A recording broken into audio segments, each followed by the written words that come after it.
ازيكم يا حبايب قلبي، عاملين ايه؟ يا رب تكونوا بخير. تعالوا نعمل كفته الحياه الاقتصاديه بطريقه سهله وبسيطه جدا. شايفين بسم الله ما شاء الله الكفته معانا عامله ازاي؟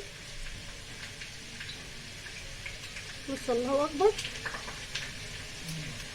يلا بينا نسمي بالله ونصلي على الرسول ونبدا وصفتنا. الربع كيلو لحمه مفرومه عمل لي الكميه اللي انتم شايفينها دي كلها. شايفين بسم الله ما شاء الله، عمل لي 16 صباع من الكفته.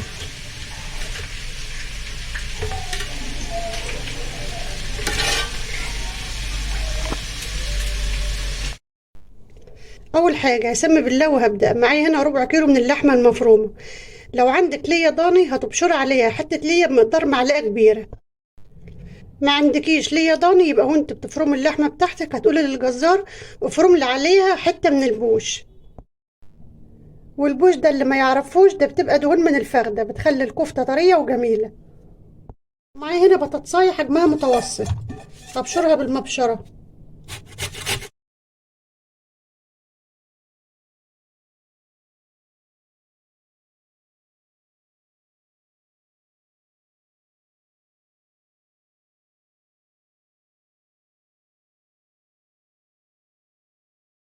بعد ما بشرتها هضيفها على اللحمه، بس قبل ما اضيفها على اللحمه هعصرها من الميه جامد. واهم شيء انك تعصري البطاطسايه، عشان مش عايزه اي ميه خالص في الكفته عشان ما تفكش مني.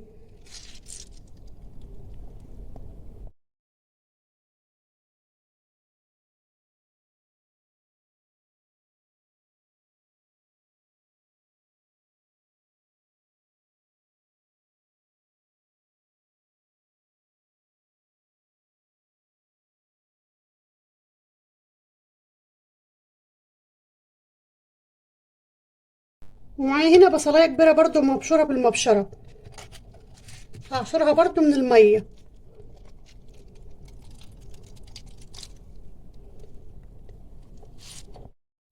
معايا 4 فصوص من الثوم، ومعايا قرنين فلفل، واحد اخضر وواحد احمر. لو عايزه تضيفي قرن فلفل حراق ضيفي براحتك. ما عندكش فلفل وعندك هريسه شطه تقدر تضيفي معلقه، ومعلقه بقدونس. هضيف معلقه من الملح، ومعلقه فلفل اسمر. من كل حاجه معلقه صغيره. معلقه بابريكا، معلقه كزبره ناشفه.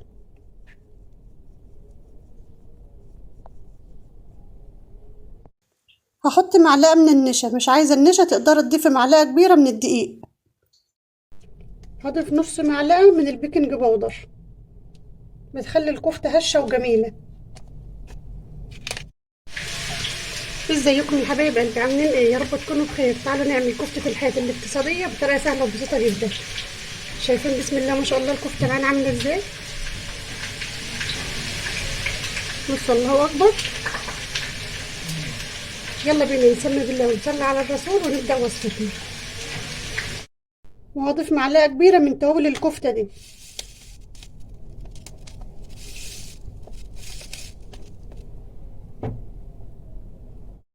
هضيف عليهم كيس من الفيجيتار.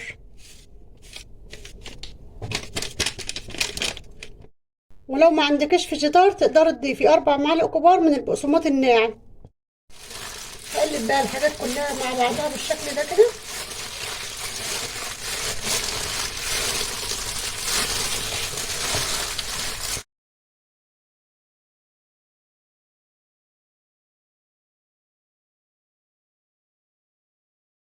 خلطت المكونات كلها مع بعض وهفرمهم فرمه في الكبه.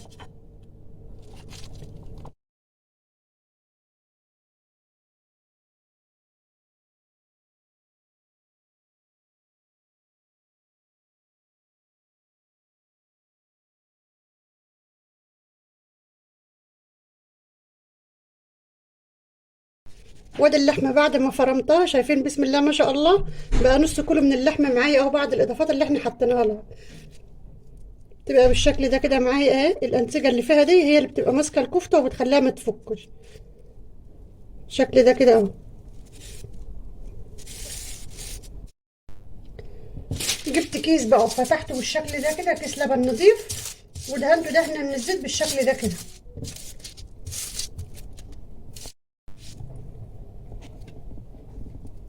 بعد ما دهنت الكيس زيت بقى هفردها عليه بالشكل ده كده اهو. باخد الحته وبفردها على الكيس بالطريقه دي كده. بس اهم حاجه وانت بتفرديها خليها رقيقه جدا.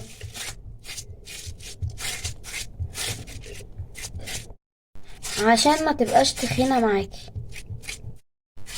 فردتها بقى رقيق بالشكل ده كده، وبلم الحروف بتاعتها من هنا ومن هنا بالطريقه دي كده اهو.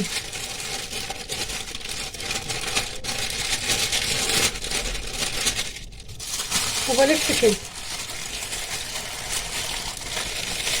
طبعا الناس هتستغرب والصوت اتغير. دي بنتي يا جماعه واقفه جنبي والا تتكلم معايا في الفيديو.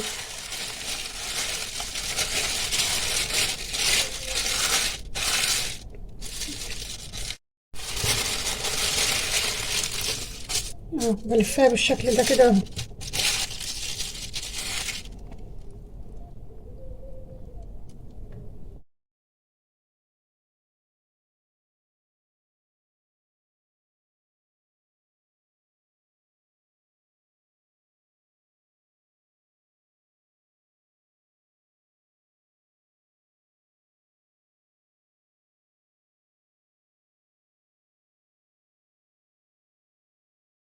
صبعتهم وخلصتهم بالشكل ده كده. شايفين بسم الله ما شاء الله عملت معايا كميه كبيره. اهم شيء وانت بتبططيها بططيها كويس قوي، خليها رقيقه، ما تخليش الصبع معاك تخين عشان يستوي كويس. ولو حسيت ان الكفته جت طريه معاكي يبقى انت ما عصرتش البطاطس والبصل كويس فوق بنسبه ميه. تقدر تضيف لها معلقه نشا كمان او معلقه بقسماط هتظبط معاك الكفته. نسيت ادهن الصينيه بتاعتي بالسمنه قبل ما ارص فيها الكفته، بس مش مشكله. احط معلقه السمنه بالشكل ده كده، واول ما تدخل الفرن وتسيح هتتوزع في الصينيه كلها. كان عندي بقى دهن مسيحاه عاملاه سمنه، حطيت منه معلقه للكفته بيخلي طعمها حلو قوي. ما عندكيش حطي معلقه سمنه عاديه. سخنت الفرن 5 دقايق ودخلت الصينية، حطيتها على الصاجة من تحت أول 3 دقايق، وبعد كده رفعتها على الشبكة من فوق عشان الكفتة تاخد صدمة في درجة حرارة عالية، لأن الفرن لو بارد الكفتة هتجيب مية وهتنشف وهتبقى مش حلوة. قطعت بصلاية رفيعة بالشكل ده كده، وأحط عليها معلقة من السمنة ورشة فلفل أسمر ورشة ملح.